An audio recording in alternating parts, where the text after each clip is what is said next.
Սիրելի ռադիո լսողներ եւ ռադիո դիտողներ, գործարար ալիքի եթերում Դարփինյանի ժամն է, հիշեցնեմ, որ սա պրոֆեսոր Արմեն Դարփինյանի հեղինակային հաղորդաշարն է, ով առաջին խոսափողի մոտ է եւ երկրորդ խոսափողի մոտ ես եմ աշխատում, Դավիթ Խումարյանը, բարև ձեզ։ Բարև ձեզ, սիրելի ունկնդիրներ, սիրով շարունակում ենք մեր այս ցիկլը։ Կարծում եմ, որ այն արդեն որոշակի հետաքրքրություն ստեղծել է մեր մտածող հասարակության մեջ։ Փորձելու ենք շարունակել մեր անկեղծ զրույցները եւ տեսական եւ պրակտիկ խնդիրների շուրջ։ Այսօր փորձենք ավելի խորը մտածողների համար խոսենք ու ավելի խորը հարց քննարկենք։ Մենք միշտ մենք հայերով մեզ համարել ենք մեծ Հայաստանի քաղաքացիներ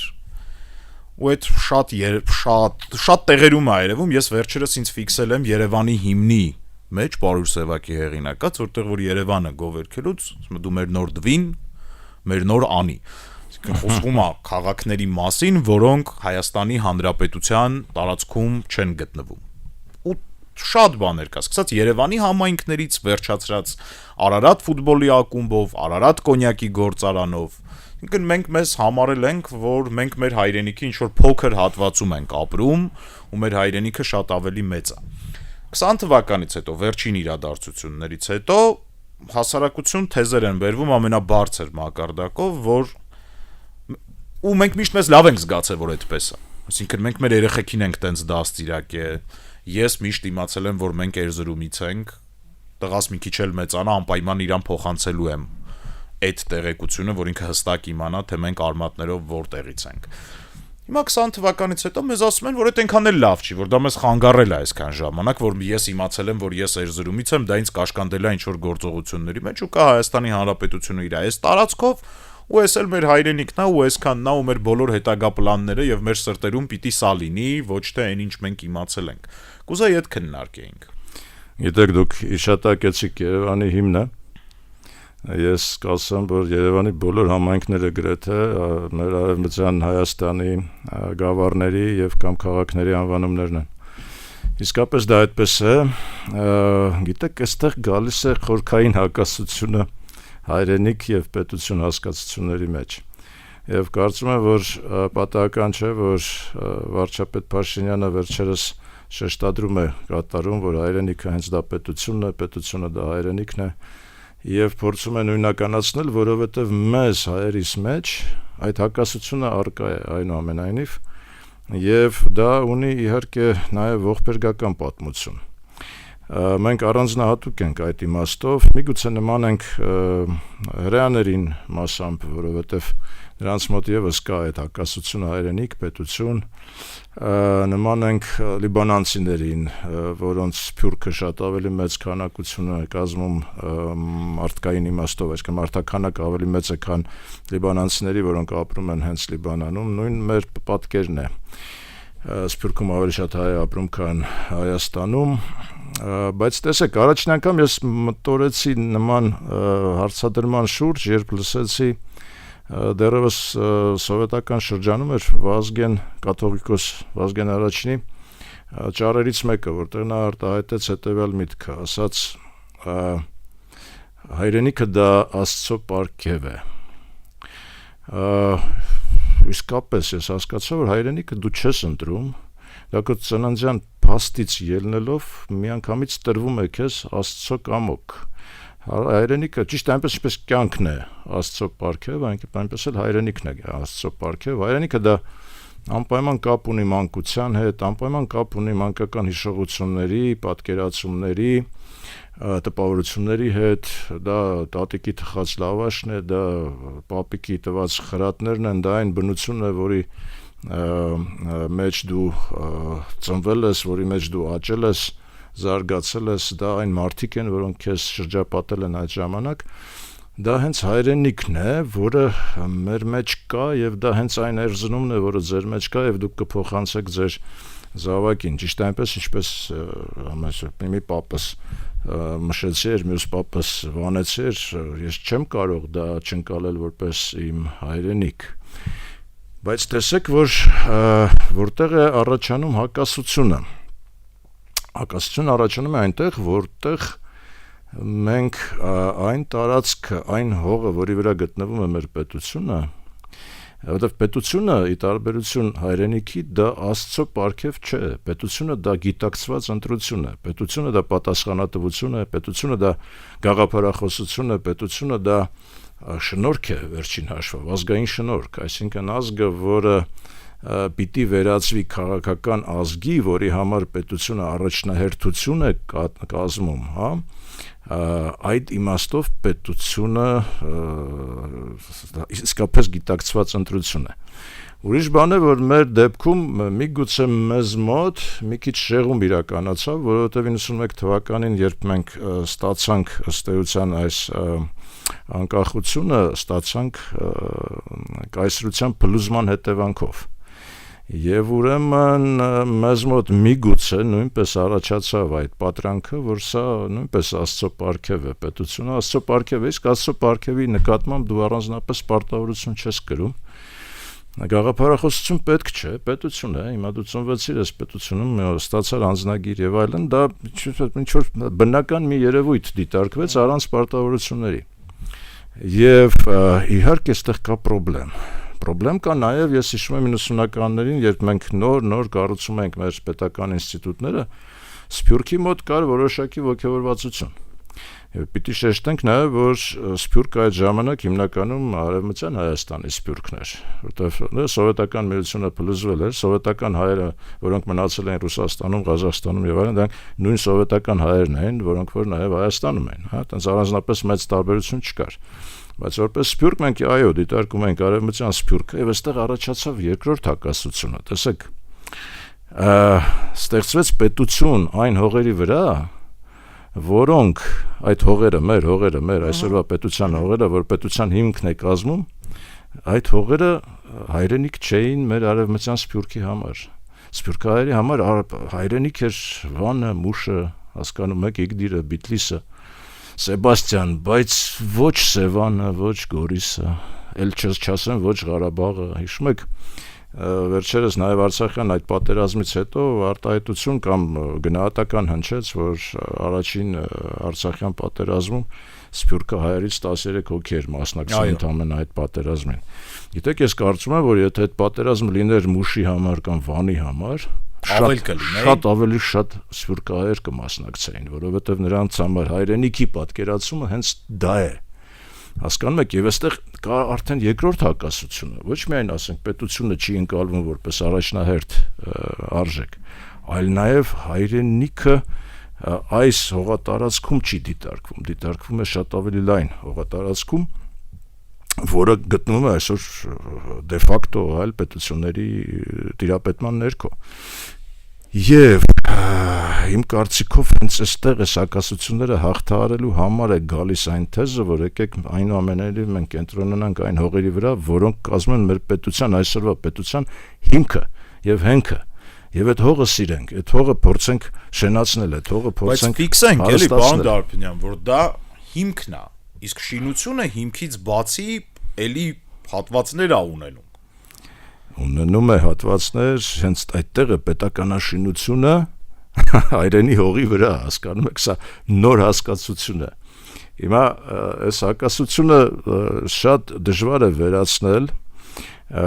տեսեք, մենք փորձեցինք, այսինքն ամբողջ 30 տարիների ընթացքում գոյություն ունի Հայաստան համահայկական հիմնադրամը։ Հիմնադրամը հիմնականում նպատակաուղղված էր հենց սկզբնական փուլում, երբ դեռ ռուսահայերը այդպես չէին ուժեղացել եւ նոր էր ձևավորվում արդեն նոր ռուսաստանյան սփյուռքը, մենք տեսեք մեծ դժվարությամբ մենք կարողանում ենք հայթայթել, ասենք 10-12 միլիոն դոլար տարեկան գումար, ձերին հասցնելով կարողացանք Գորիս Ստեփանակերտը ճանապարհը կառուցել, դրանից հետո էլի հազիվ մեծ ջանքերով նորից բավական կաթիլ գումար հավաքելով Վարդենիս Կելբաջար ճանապարհը կառուցեցինք, բայց տեսեք, որ դա նույնպես, ասենք, եթե բացարձակ համադրելի չեն այդ 10-12 միլիոնը, գիտեք, անգամ մեր թշնամիների համար դա ծիծաղի առարկա էր, որովհետև նրանք նույնպես հաշվարկում էին, չէ, գնահատում էին, ասենք, հավաքական հայերի հավաքական տարեկան եկամուտը կազմում է մոտ $100 միլիարդ, հասկանում եք, հավաքական, նրան այն հայերի, որոնք գտնվում են Հայաստանի տարածքից դուրս, $100 միլիարդ մենք կարողանում ենք Հայաստան համահայկական հիմնադրամի միջոցով հայթայթել ընդամենը 10-12 միլիոն, 15 միլիոն, ասենք, թե տարեկան գումար։ Հաջող տարիներին։ Բացարձակապես, այսինքն անընդունել էր, սա ուղղակի անգամ վարկաբեկում էր մեր եւ Սփյուռքին եւ պետությանը, որտեղ առնվազն, ասենք, այդ 1 միլիարդը, որը 1% կկազմեր, մենք պարտավոր ենք հավաքագրել։ Այսինքն ինչ որ մի բան մենք սխալ արեցինք, ինչ որ մի բան սխալ ենք արել պետության իդենտիֆիկացման հետ կապված նաև, այսինքն որն է պետության առաջնահերթությունը։ Տեսեք, պետության իդենտիֆիկացման հետ կապված մի զարհուրելի բան, որը որ նույնպես մեզ համար աննկատ գնաց։ Տիգրան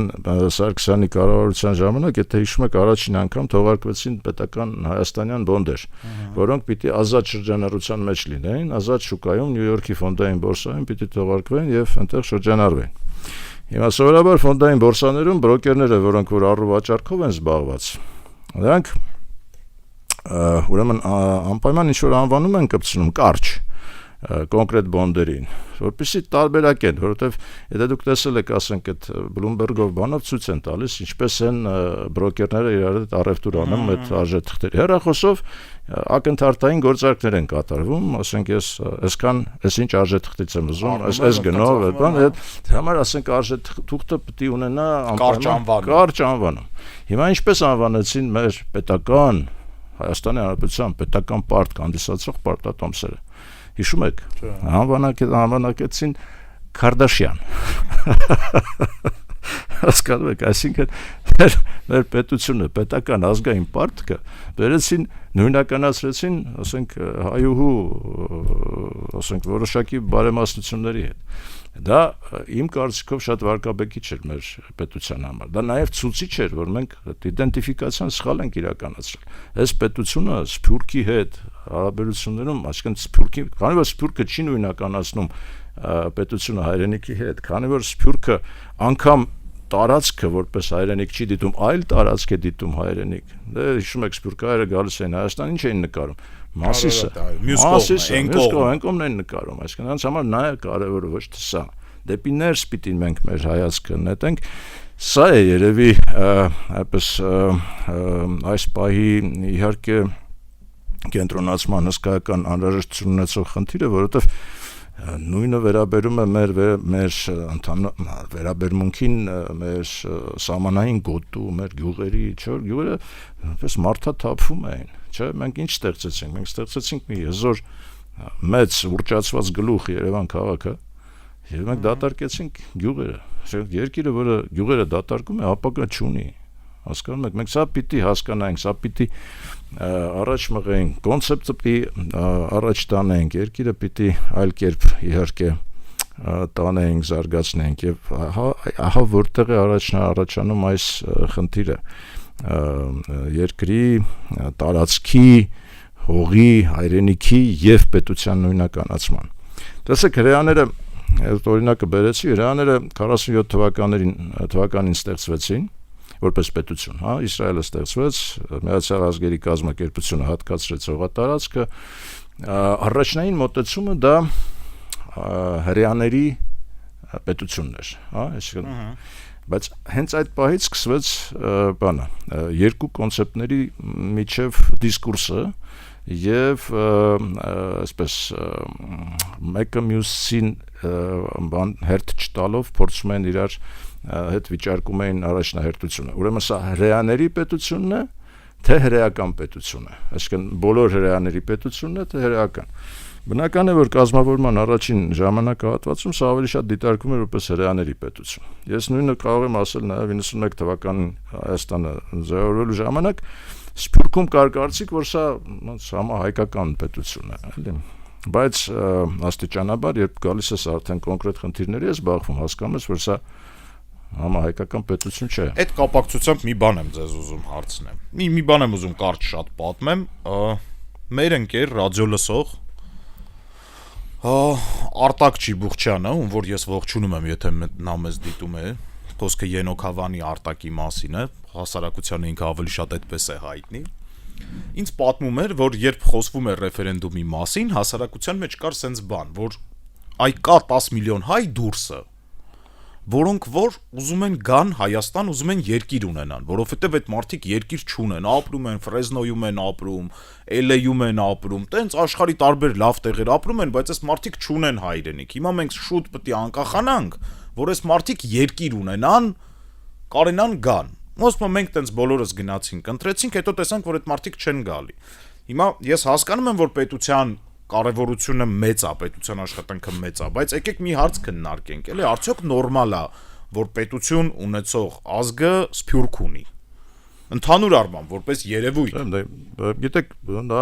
ոչ նորմալ է, ոչ էլ աննորմալ է, դա հանգամանքների բերումով է։ Հիմա մենք սփյուռք ունենք, որովհետև գենոցիդալ գործողություններ են իրականացվել մեր 100 տարի առաջ, բան դա 100 տարի առաջ ինչ որ մի բան ա եղել, սերունդներ անցել են, հիմա անկախ Հայաստան կա 30 տարի։ Շատ լավ, բայց այդ սերունդները դարձել են արդեն այդ երկրների քաղաքացիներ, ընդհանրապես որպես պետություն նրանք դիտարկում են այն պետությունը, որտեղ հարկեր են վճարում, հասկանում եք, դա քո պետությունն է, այն պետությունը, որտեղ դու հարկեր ես վճարում, որտեղ դու ռեզիդենտ ես։ Կարանք ֆիքսենք, որ իրանց հույսին չմնանք այլևս մեզ հաշվելուց։ Մենք երբեք Չի օրինակ, մենք միշտ խոսացել ենք սփյուռքահայերը եւ այլն։ Շատ սխալ է եղել, գիտեք, նաեւ այդ մեր ակնկալիքները, այսպես ասած, սփյուռքից ինչ են եղել, չէ, այդպես են ասում, կթուկով է սփյուռքը, միայն փողի համար ենք, մենք դիմում ենք միայն փող ուզելու եւ այլն, փողն էլ ինչպես տեսնում ենք, այդպես առանձնապես ինչ էր դա, ուղղակի մի կաթիլ էր, բան չէր, բայց մենք պիտի վերաբերվենք սփյուռքին ոչ թե որպես կթուկով, մենք պիտի մեր պետական առաջնահերթությունները ֆիքսենք եւ սփյուռքին ներգրավենք այդ առաջնահերթությունը լուծելու համար։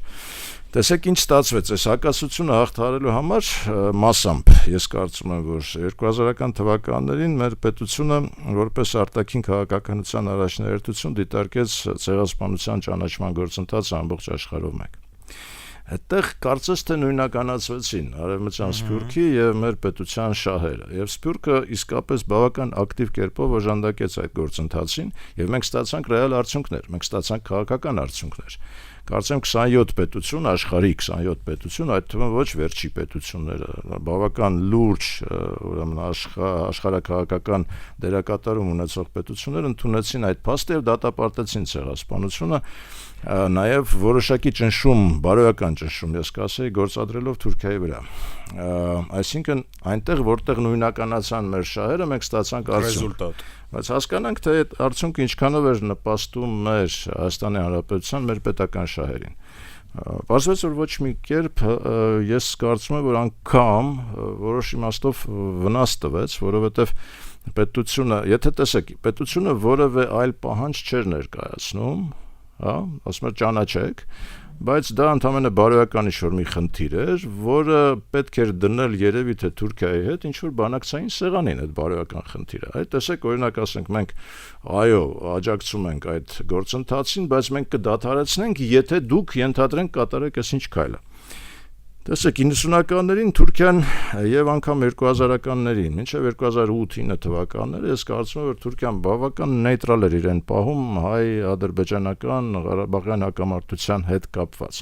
Համենայն դեպս որևէ առերևույթ գործառույթ նրանք չունեն սրա հետ կապված, իրենց պահում էին շատ զուսպ։ Համենայն դեպս մենք այդ ընթացքում ճնշում էին գործադրում միջազգային հանրության միջոցով, ցեղասպանության փաստը ճանաչելով եւ այլն, եւ բերեցինք մի վիճակի, երբ իմ կարծիքով եւ Ռուսաստանը տարածաշրջանում այլ խնդիրներ սկսեց լուծել, ռուս-վրացական իրադարձությունները 2008 թվականի, այնուհետև ռուս-ուկրաինական Դոնբասի խնդիրները, Ղրիմը, ավելի ճիշտ 2014-ին Թուրքիան սկսեց հասկանալ, որ այստեղ այլ խնդիրներ լուծելու շանս է առաջանում եւ առավել եւս այն հանգամանքի նաեւ հաշվի առնելով հանգամանքը, որ Հայաստանը կարծես թե շարունակում էր ցեղասպանության ճանաչման, անգամ Սերժ Սարգսյանի հիշում եք 2008 թվականի ֆուտբոլային դիվանագիտությունը չազդեց, նրանք մերժեցին։ Մենք մերժեցին, ինձ համար դա սպասելի էր, որ կմերժեն հենց այդ պատճառով, որովհետև մենք մի կողմից ստանում ենք այդ միջազգային ճանաչման գործընթացը, մյուս կողմից մենք փորձում ենք ինչ-որ ձևով, իմիջիայլոց դա համարձակ քայլ էր բավականաչափ եւ ողջունելի քայլ էր, բայց տեսեք, որ ավարտվեց ոչնչով։ Հիմա իհարկե սեփական պետություն ունենալը դա մեծ շռայլություն է, դա քաղաքական ազգի հասանելիքն է, հասկանում եք, որ ազգը գիտակցում է իր պատասխանատվությունը եւ նախնիների նկատմամբ եւ սերունդների նկատմամբ։ Ես կարծում եմ, որ այս պատրանքը, որը մեզ մոտ ստեղծվեց, որ պետությունը նույնպես որպես Աստծո պարգև մենք ընկալեցինք, շատ մեծ վնաս տվեց մեզ եւ նաեւ այդ հակասությունը հայրենիք պետություն մենք փորձեցինք ինչ-որ չափով համատեղենք շահերը Սփյուռքի հետ, դա ավարտվեց ոչնչով եւ միգուցե նաեւ հակազդեցություն ունեցավ մեր իրական շահերի նկատմամբ, որովհետեւ մենք արդյունքում ունեցանք թուրք-ադրբեջանական այս բավական հզոր Կարծում եք մենք այդտեղ գործառույթ ունեցել ենք իրանց միանալու մեջ։ Ես կարծում եմ, որ գոնե ասենք մեր արտաքին քաղաքականության մեջ եթե մենք ասել ենք A, պիտի ասենք նաև B, հա, մենք ինչի ենք ձգտում, եթե մենք գնում ենք դեպի միջազգային ճանաչում, տեսեք, սփյուռքահայերն ասում են ունենք նաև B քայլը, այսինքն փոխհատուցման խնդիր ունենք։ Հայաստանի Հանրապետությունը փոխհատուցման որևէ խնդիր չէր դնում։ Ես կարծում եմ, որ որևէ մի этаպում, մինչև 2008 թվականը մենք կարող ենք խնդիր դնել, ասել գիտեք ինչ կա, մենք զրկվել ենք դեպի ծով մեր ելքից, այսինքն ելք չունենք դեպի ծով։ Վերադարձրեք մեզ մեր ելքը։ Մենք այո, կարող ենք դադարեցնել, մենք կարող ենք գնալ խաղաղության, մենք կարող ենք գնալ հաշտության, մեզ պետք է այդ ելքը ունենալ։ Մյուս կողմից մենք որպես պետություն, տեսեք, ունենք բազմամիլիոնանոց Սփյուռք, որի ֆինանսական միջոցները մեր ֆինանսական համակարգում գրեթե չեն հայտնվում։ Ինչն է պատճառը։ Ոչ միայն անհավատությունն է, անվստահությունն է ընդհանուր առմամբ համակարգի նկատմամբ, որտեղ եւ բանկային եւ ֆինանսական համակարգը մեզ մոտ բավական պինդ են։ Բայց տեսեք, որ մենք ենթարկվեցինք հիմնականում արևմտյան եւ ամերիկյան այն ճնշումներին, որոնց համաձայն ըստ էության բանկային գաղտնիքը մեր երկրում դադարեց գոյություն ունենալ։ Մենք չունենք այլևս բանկային գաղտնիք։ Ցանկացած սփյուռքահայ Հայաստանի Հանրապետության ցանկացած բանկում հաշիվ բացելու համար մի պատմություն է դա։ Այսինքն դա որտեղից է գումարը հայտարարել, բեր քո երկրի հարկային մարմիններից, չգիտեմ, ժեկերից, բաներ, տեղեկանքներ բեր, որ դու ուրեմն ըստ փողերը չես գողացել կամ փողերի լվացման մեջ չես, այդ մարդը լսեք, ցեղասպանության ենթարկված ազգի ներկայացուցիչ է, որը իր որոշմամբ չէ, որ հայտնվել է, ասենք, Միացյալ Նահանգներում, Կանադայում կամ Եվրոպայում կամ արաբական երկրներում, դա իր որոշումը չի եղել, դա հանգամանքների, դա կյանքը փրկելով իր նախնիները իրեն տարել գցել են այդտեղ։ Եվ հիմա դու ինքը իրավունք ունի չպատասխանելու այդ հարցերին։ Ինքը իրավունք ունի չպատասխանելու որտեղից է փողը, հասկանում եք։ Եվ մենք իրավունք չունենք հարցնելու։ Ես կարծում եմ, ես կհամաձայնեի ձեր հետ, եթե խոսքը գնար Հայաստանի քաղաքացիություն ստանալու պարագայում, այսինքն եթե մարդը հայրենադարձվի, Հայաստանի քաղաքացիության մեջ տեսեք մենք այստեղ նույնպես որոշակի հակասություն ունենք ուրեմն այդ մոդելի հետ։ Այնուամենայնիվ սա հայերի պետությունը չէ։ Սա հայկական պետություն է։ Սա բոլոր հայերի պետությունը չէ։ Մենք շատ լիբերալ կերպով քաղաքացիություն ենք բաշխում, բաժանում բոլոր նրանց, ովքեր ունեն հայկական ազգանուններ։ Իմ կարծիքով դա ճիշտ չեն անում։ Մարդիկ, ովքեր չեն տիրապետում լեզվին, պատմությանը, չեն տիրապետում պետության առաջնահերթություններին, չգիտեն աշխարհագրությունը, որևէ բան, որևէ առնչություն չունեն, ընդհանրապես ազգանունն է, մենք նրանց շնորհում ենք Հայաստանի Հանրապետության անձնագիրը, որը նրանց օրինակ ասենք վերջին շրջանում բավական շատ են նման դեպքեր Ռուսաստանի Դաշնությունից նրանց ովքեր կամ բանակից են փախնում կամ պատերազմից կամ ուրիշ բանից են, այսինքն փախածները, ասենց ասենք, որոնք ճարահատյալ են եկել։ Բայց մենք ինչ ենք նրանց տալիս այդ, մինչև նա Թումանյանը չի արտասանում, անգիր չի անում, մինչև նա, գիտեք, ես վերջերս մի դեպքի հետ առնչվեցի, մի ընկեր ունեմ Վրաստանում, որի կինը վրացի է։ ուրեմն երկար ժամանակ ապրել են Ռուսաստանում, հիմա ստանան վրացական քաղաքացիություն, վրացի են այնտեղ ծնվել, մեծացել, լեզուն տիրապետում եւ այլն։ Չի կարողացել հանձնել լեզվի քննություն, ասեն գնա մի տարի հետո կգաս, որովհետեւ երկար տարիներ Ռուսաստանում ապրելով ինչ որ բաներ մոռացել, հա։ Հիմա մենք ավտոմատ կերպով շնորհում ենք քաղաքացիություն նրանց, ովքեր լեզվին չեն տիրապետում։ Դա անթույլատրել է իմ կարծիքով։ Սա պետք է խստացնել, որտեղ դրանք որևէ օգուտ, դրանք այսինքն Հայաստանի անձնագիրը նրանց օգուտ տալիս է, բայց նրանք որպես Հայաստանի քաղաքացի որևէ օգուտ այստեղ չեն, հələ մի բան էլ վնաս են տալու։ Վնաս են տալու, որտեղ նրանք մեր անձնագիր ունենալով չեն ղեկավարվելու մեր շահերով։ Եվ չեն ղեկավարում մեր շահերով, հասկանաք, իմ կարծիքով դրանք սա պետք է լիբերալիզմը պետք է դադարեցնել, շատ ավելի խիստ վերաբերվել քաղաքացիության շնորհմանը եւ այո, հենց նրանց ովքեր կտիրապետեն Թումանյանին, կտիրապետեն պատմությանը, հասկանում եք, պատրաստ կլինեն նաեւ ռեզիդենտությունը սահմանել այստեղ, այսինքն հարկեր վճարել այս երկրում, հասկանում եք, այդ դեպքում այո, եկեք, մենք ձեր բանկային գաղտնիքը պահպանենք եւ այլն, այո։ Նույնիսկ համայնքական բանկի գաղափար կար ժամանակին, ես չիմացա ինչ եղավ այդ։ Ես ոնց հասկացա մի քանի անգամ ա եղել այդպես խոսացություն։ Գիտեք, այդտեղ էլ մենք խնդրեմ ունենք, այսպես ասած, գլոբալ հայերի հետ։ Ես միշտ ունեցել եմ այդ խնդրեմը գլոբալ, այսպես ասած, ցանցային ազգ, ցանցային պետություն, ցանցակենտրոն ազգ, գլոբալ հայեր, բան, սա ուղղակի բան է, ողողում է մեր պետության հիմքերը։ Չի կա, սա անթույլատրելի վնասակար տեսություն է։ Իմ կարծիքով այդ համայնքական բանկի գաղափարը նույնպես այդ գլոբալ հայերից էր գալիս։ Դրա համար էլ փլուզվեց, չաշխատեց այդ։ Այսինքն մենք առաջնային խնդիրը Հայաստանի Հանրապետության ձևավորումն է եւ պնդացումը։ Մենք որպես երկիր, որպես պետություն պիտի կայանանք։ Դրանից հետո նոր մտածենք, որ մենք ինչ որ հայեր ունենք, բան, եկեք մի հատ համայնքական բան, բայց Հայաստանակենտրոն գործողություններով։ Իմ կարծիքով մենք այստեղ մեծ խնդիր ունենք, նախ պիտի դիմակայենք, որովհետև այդ ցանցային ազգ, գլոբալ հայեր, բան, դա սողոսկել էր նաև մեր պետական կառավարման մարմիններ։ Մենք ունենք բարձրագույն ղեկավարներ, որոնք նման տերմիններով էին, ասենք, ղեկավարվում եւ նման հասկացության մեջ, որ իրենք գլոբալ հայ են։ Գլոբալ հայ չենք։ Մենք Հայաստանի Հանրապետության քաղաքացիներ ենք, սա մեր երկիրն է, սա մեր պետությունն է, սա մեր հողն է։ Գիտեք, հիշեցի 1800, եթե չեմ սխալվում, 96 թվականին Ռուսաստանի Դաշնությունում եւ ուրեմն նաեւ Դաշնությունում չէ, ցարական Ռուսաստանում եւ ուրեմն նաեւ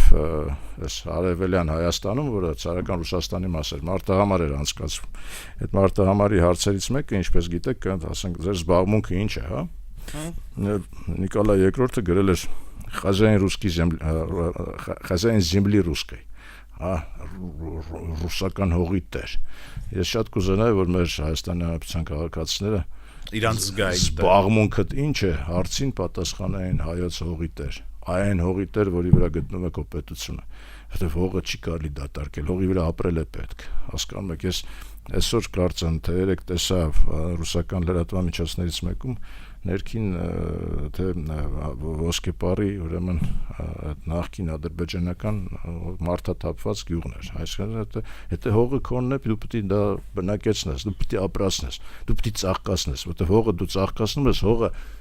տասնապատիկ կերպով ծաղկացնում է։ Վերաբնակեցման հետ կապված դադար տանք, ստեսություն ասենք մեր ռադիոլսողներին, շարունակում ենք լրատվականը գործարար ալիքը ներողություն եմ խնդրում դիտողների համար համացանցում առիթից օգտվելով ասեմ որ բաժանորդագրվեք գործարար ալիքի YouTube-յան էջին, լրատվական ռադիո YouTube-յան էջին եւ Արմեն Դարփինյանի YouTube-յան էջին։ Երբ մենք խոսում ենք պետությունից, պարոն Դարփինյան, ու խոսում ենք Սփյուռքից, առաջի բանը, որի մտքով անցնում է, դա հայրենադարձությունն է։ Դե Սփյուռք ու պետություն իրար հետ առաջի process-ը հայրենադարձությունն է։ Իմ տպավորությամբ մենք 30 տարի տապալել ենք հայրենադարձ։ Մենք որևէ ալիք հայրենադարձության չենք ունեցել, որ ինքը այն չափի լինի, որ մենք կարենանք ալիք իրան անվանենք։ Նույնիսկ խորհրդային Հայաստան ենք ունեցել հայրենադարձության ալիքներ ու տեսել ենք նաև դրա էֆեկտը։ Չէ՞, խորհրդային Հայաստանը տեսել է այդ հայրենադարձության խերը, հա, այսպես ասած։ Իսկ 30 տարվա մեջ մի ալիք նույնիսկ չի եղել հայրենադարձության։ Գիտեք, անգամ սովետական մեծության մեջ հայրենադարձությունը այդքան էլ մեծ, դա իհարկե փոխեց որոշ չափով ընկալումները, մենտալիտետը եւ այլն, բայց ասել, որ մենք կարողացանք աբսորբացնել, հա, այդ սփյուռքահայերին, որոնք եկան, այդպես էլ ես չեմ կարող ասել, որ նրանք մինչև վերջ ուրեմն ինտեգրվեցին մեր հասարակության մեջ, չեմ կարող նման բան ասել, չեմ կարծում, որ հայրենադարձությունը ընդհանրապես որպես խնդիր պետք է դիտարկել։ Ես կկարծեի, որ մենք պիտի ուժեղացնենք մեր պետությունը, որի ձգողական ուժը կլինի այնպեսին, որ այդ հայրենադարձները իրենք կգան, ոչ թե մենք հնարավոր է առանց 5 միլիոնանոց Հայաստանի իրան դարձնել այնպեսին, որ ինքը գրավիչ դառնա Ֆրեզնոյի հայերի համար։ Ես կարծում եմ, որ գաղափարախոսությունը, պնդությունը իսկապես այդ պաշտպանվածությունը, ես խոսեցինք բանկային գաղտնիքի մասին, հա, ցանկացած այլ պաշտպանվածության մասին պետք է խոսել։ Այստեղ հակառակ բանն էլ կա, տեսեք հայրենադարձություն կա եւ հայապահպանության կա, որպես ստրատեգիական, այսպես ասած, երկու զուգահեռ խնդիրներ, հա, մենք որպես պետություն այդ երկու խնդիրների մասին ենք խոսել։ Իմ կարծիքով հայապահպան, կարելի է դիտարկել որպես խնդիր, չնայած ես դա կդիտարկեի որպես երկրորդական խնդիր, նա անգամ հայապահպանությունը, որովհետև հայը,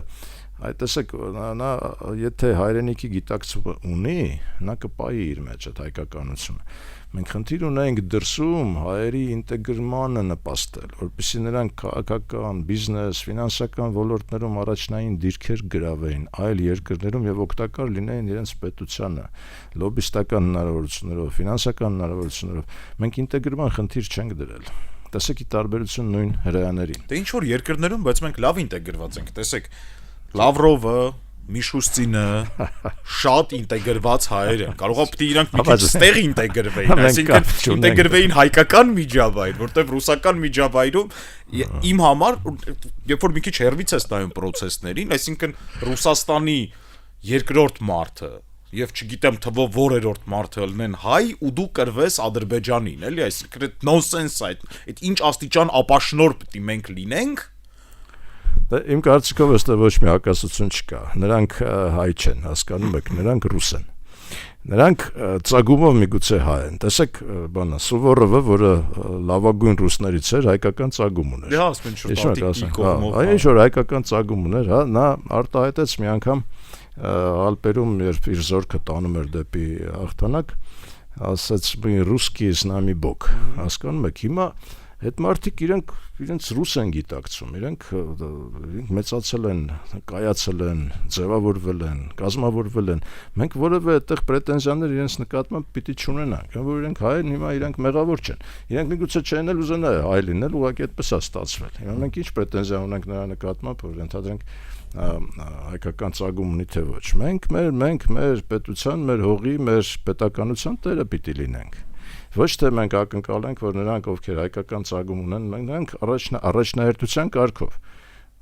այլ երկրների քաղաքացիներ են, այլ երկրների հարկավճարներ են։ Նրանք հարկերը վճարում, նրանց բիզնեսը, նրանց եկամուտները, նրանց շահերը ամբողջապես կենտրոնացված են այլ երկրում։ Նրանք մաքսիմալ կարող են վերաբերվել մեզ որպես հայրենիք։ Քիչ, հա։ Չէ, քիչ չի, որպես հայրենիք մենք բավականաչափ լուրջ օժանդակություն, այդ թվում նաև ֆինանսական, մասնավոր տրանսֆերներ ենք ստանում, նույն Ռուսաստանի Դաշնություն հայերը հսկայական ներդրում ունեն մեր տնտեսության մեջ, մեր ընդհանրապես կյանքի եւ կացութաձևի մեջ, որովհետեւ նրանք իրենց ստացած եկամուտներից զգալի մասով կիսվում են իրենց բարեկամների հետ, իրենց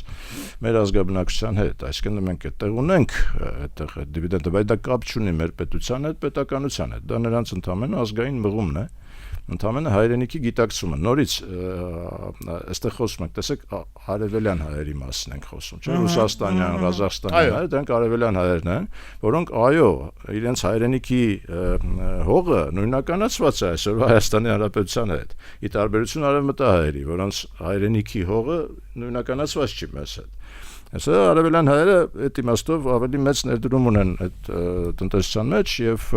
ինվեստիցիոն տեսանկյունից, Ռուսաստանի Դաշնությունը առաջին տեղն է գրավում մեզ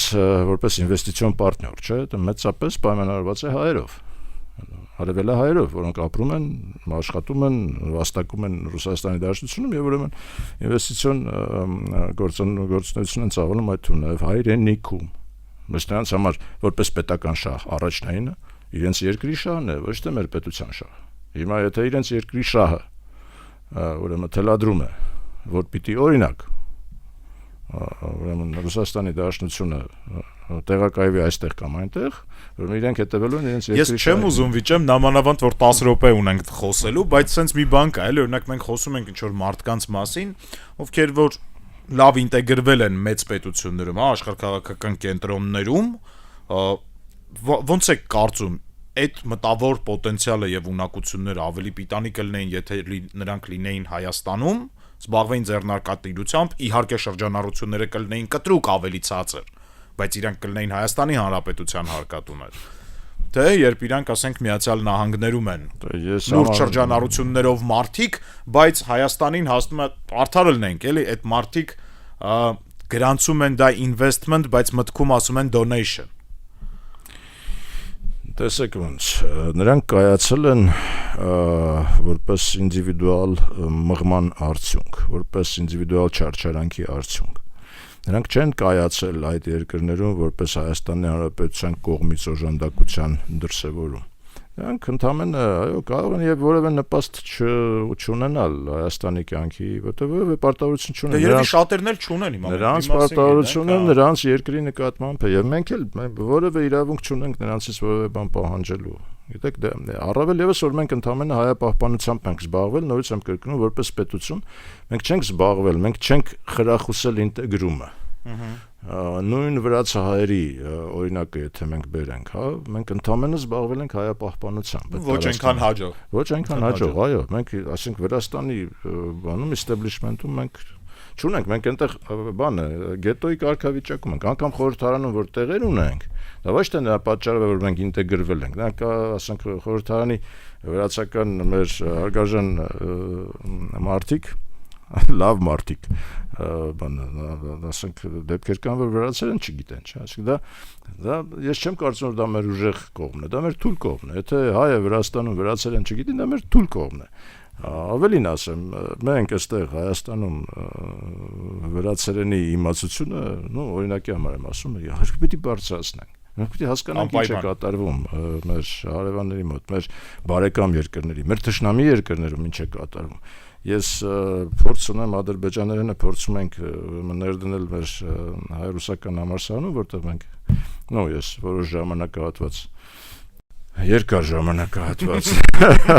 ղեկավարում եմ փորձում ենք ներդնել հակասություններ կան, ինչու Ադրբեջանը ինչպես կարելի է այսպեսի բաներ կային, գիտեք, գնահատականներ կան, ինչպես կարելի է ասենք ուսումնասիրել Ադրբեջաները թշնամու լեզուն պիտի իմանաս, թշնամու նիստուկացը պիտի կարողանաս իմանալ, պիտի հաշվարկես նրա հաջորդ քայլը, պիտի կարողանաս պրոգնոզավորես քո գործողությունը։ Մենք երկար տարիներ հիմա էլ ունենք Կիսալուսնի մայրամուտը Թուրքիայի մասին հաղորդումը, ու մենք զանգեր ենք ստանում ռադիոլուսով, ոնց մեն էս ինչա թուրքերի մասին եք խոսում, պրոբլեմ կա, էլի։ Արտադիր պիտի մտե, դա գալիս է մեր պրովինցիալիզմից, մեր հենց այդտեղ է գալիս, այդտեղ է, այդ սկզբն աղբյուրը մեր խնդիրների այդտեղ է կայանում։ Եվ նորից ասենք պատահական չեմ համարում, որ Փաշինյանը ինչ-որ ինտերվյուներից մեկի ժամանակ ասաց, որ մենք շատ ավելի երկար ժամանակ ունենք ժառանգություն ունենք հարաբերությունների հայ-թուրքական, հայ-ադրբեջանական, քան հայ-ռուսական։ Գիտեք, դա պատահական չէ, մենք կորցրել ենք այդ ամբողջը եւ համարել ենք, որ չկա այդ խնդիրը։ Նույն ասենք մահմեդական հայերի խնդիրը։ Մենք չենք համարել ենք, որ չկա նման խնդիր։ Եվ մենք խոսում ենք հայկական աշխարհի մասին, որը մեկը տվել է իրեն այդ հարցի պատասխանը։ Մահմեդական հայերը մտնում են հայկական աշխարհի մեջ, թե ոչ։ Հա, մենք իրանց որպես մաս համարում ենք, թե չենք համարում մեր։ Հիմա հասկացեք, միլիոնավոր քանակությամբ հասնող հիմա Դիարբեկիրի շրջակայքում այնտեղ սա խամշերն է, էլի սա ծովափ է, ասենց հասկանում եք։ Հիմա դրանց, ասենք, մենք հաշվարկելու ենք մեր ընդհանուր հաշվարկների մեջ, որտեղ Երբ Հայաստանի Հանրապետությունը ինչ օրակարգ ունի այդ մարդկանց հետ շփվելու։ Ես ձեզ ավելին ասեմ, Հայաստանի Հանրապետությունը մենք անգամ չենք կարողացել կաթոլիկներին մինչև վերջ, ասենք, ինտեգրել։ Էլի գետո ենք ստեղծել Շիրակի շրջանում, այնտեղ, ասենք, մարզում, որոշակի, ասենք, կաթոլիկների համար, ասում ենք, ֆրանկերն են։ Ասեք, դա մեր բազմազանությունն է, դա մեր հարստությունն է։ Եթե ուզում եք իմանաք, անգամ մահմեդական հայն է այսօր մեր բազմազանությունն ու հարստությունը։ Հիմա մենք դրանց պիտի փորձենք ներգրավել։ Դա շատ կարևոր է, որովհետև մեր թշնամիները անդադար խոսում են, որ սա կրոնական պատերազմ է, եւ դրանով իսլամական աշխարհը քաշում են իրանց կողմ։ Մինչդեռ դա շատ լավ պատասխան է, որ տեսեք ինչքան կան բան։ Հա, բայց այդ դեպքում մենք որպես Հայաստան պիտի այդ իմաստով Տեսեք, երկակի խնդիր ունենք, էլի, առաջին խնդիրը իհարկե այդ նույնականացնելն է, որովհետև մենք պիտի մեր ուշադրությունը սևեռենք մեր այն հողերի վրա, որոնք կազմում են մեր այսօրվա պետության հենքը եւ հիմքը, որտեղ առանց այդ հողերի մենք պետություն չունենք։ Առաջին հերթին։ Երկրորդը արդեն ուժեղանալով, որպես պետություն կայանալով, այո, մենք պիտի կարողանանք ձգողական ուժ հանդես գալ, այնքան տոլերանտ լինենք, այնքան խոհեմ լինենք, այնքան բաց լինենք, այնքան ընդգրկող լինենք, ոչ թե վանող, այլ ընդգրկող, որ կարողանանք անգամ մահմեդական հայերին ներգրավել, քրդերին ներգրավել, հասկանում եք, ներգրավել, որտեղ նրանց հետաքրքրությունը շարժել, մեր հաջողություններով, մեր նվաճումներով։ Մենք այնուամենայնիվ ինդիվիդուալ տեսանկյունից հսկայական ներդրում ենք ունեցել այն երկրներում, որտեղ կանք, նույն Ռուսաստանում, հասկանում եք, ասենք, սովետական միությունում հրթիռները սկսեցին արտադրվել ինժեներ Յոլյանի ուրեմն կառավարմամբ։ Շատերս ենք հիշում կամ տիրապետում ով էր Յոլյանը ընդհանրապես սովետական միության համար կամ մեր հայերիս համար։ Չենք տիրապետում։ Մենք որ հիշենք, երևի իրանց էլ կհիշացնենք։ Մեր ժամանակը ավարտին է մոտենում, բայց մի հարց կա, որ ինչից որ սկսեցինք, էլի այդ տեղանունների մասով։ Հիմա ի վերջո Էրզրումը, Վանը, Ղարսը մեր հայրենիքն է, թե չի, մենք ոնց ենք շարունակելու դաստիարակել մեր սերունդները։ Հայրենիքը Աստծո պարգև է։ Շարունակում եմ եւ կրկնում եմ կաթողիկոս Վազգեն առաջինի բառերը։ Աստծո պարգև է։ Դա մենք դրանից հրաժարվել չենք կարող։ Բայց դա չի նշանակում, որ մենք նկրտումներ ունենք ինչ որ հողերի նկատմամբ։ Դա մեր հայրենիքն է, որը մենք պիտի պահենք մեր սրտերում, մեր հիշողության մեջ։ Մենք պիտի կարողանանք նպաստել այդ հայրենի հողի ծաղկացմանը այնպես ինչպես կարող ենք, հա, մենք այդ իմաստով եմ նաև ասում ինտեգրելու խնդիր ունենք այն մարդկանց, ովքեր տեսեք ինչ են անում շվեյցարացիները այսօր, ասենք օրինակ հիշեցի, հա, ասենք շվեյցարացիները ունեն մոտ 9 միլիոնանոց բնակչություն եւ մոտ 800,000 սփյուռք, այսպես ասած, շվեյցարական հանձնագրերով մարդիկ, ովքեր ապրում են այլ երկրներում։ Հիմա Շվեյցարիայում գոյություն ունի 26 հող կանտոն, հա, 20, ասենք ֆեդերատիվ, կոնֆեդերատիվ բան են, պետություն, որտեղ իմիջիայլոց բանը ժողովրդավարությունը գերագույն աստիճանի է հասցնում։ Ամեն ինչի համար ռեֆերենդում են անում։ Ամեն շաբաթ, ամեն կիրակի օրը ռեֆերենդում են։ Բոլորը քվեարկում են ինչ-որ մի հարցի շուրջ։ Ըստ որում կան լոկալ ռեֆերենդումներ, ասենք այս հողի ռեֆերենդումը, ենթադրենք այս փողոցի վրա, ասենք ծառ տնկեն, թե ոչ, կամ այս ասենք հողի վրա գտնվող գազանանոցում, ասենք լրացուցիչ մի հատ զեբրա գնեն թե ոչ, հա, այս թեման քվեարկության արժան է։ Հիմա այդ 800,000-անոց սփյուռքի ներկայացուցիչներին նրանք գցել են այդ հողերին, ասել են եղբայր, եթե դու ռեզիդենտ չես, այսինքն չես ապրում Շվեյցարիայում, բայց ունես քո անձնագիրը, դու իրավունք ունես քո բանի կանտոն, այնտեղ որտեղ քո պապերն են, քո ծննդավայրն է, գրանցվես, այո, դու գրանցվի եւ մասնակցիր, ասենք այդ ծառը տնկենք, զեբրան առնենք, թե ոչ, դու մասնակցի այդտեղ, բայց ասենք շվեյցարական համապետական խնդիրներին դու չես կարող մասնակցել, կարող ես մասնակցել միայն այն դեպքում, եթե կսկսես հարկերդ վճարել մեր երկրում, այդ դեպքում դու համապետական խնդիրների ռեֆերենդումին նույնպես կմասնակցես։ Հիմա մենք ինչու չանենք այդ տարբերակումը նույնպես, հա, եթե դու ասենք ինչ որ բան Ռուսաստանում բնակվող նախկին արտաշատի ես ենթադրենք, ասենք մասնակցի արտաշատի խնդիրներին, եւ մեզ պետք է որ դու մասնակցես արտաշատի խնդիրներին, դու համապետական խնդիրներին չես կարող մասնակցես, որովհետեւ դու գաղափար չունես, մենք ինչ ենք անում, ինչ ենք, գաղափարը կունենաս, կգաս հարկերը կվճարես, կմասնակցես, բայց արտաշատի խնդիրներին մասնակցի։ Ես կարծում եմ։ Լավ գաղափար է, եթե լսում եք մեզ, եւ արտաշատցիներ պնդեք, որ մասնակցեք, եւ այն մարդիկ ումից որ դա կախված է։ Ես կարծում եմ, որ լավ նոտայի վրա ենք ավարտում, բայց թեման սպառված չի, դեռ շատ կա խոսելու եւ սփյուռքի մասին, եւ հայրենիք հասկացության մասին եւ պետություն հասկացության մասին, ցավոք մեր եթերաժամանակն ավարտին մոտեցավ։ Դարփինյանի ժամն էր գործարար ալիքի եթերում, մենք կհանդիպենք հաջորդ շաբաթ, այսօր այսքանը։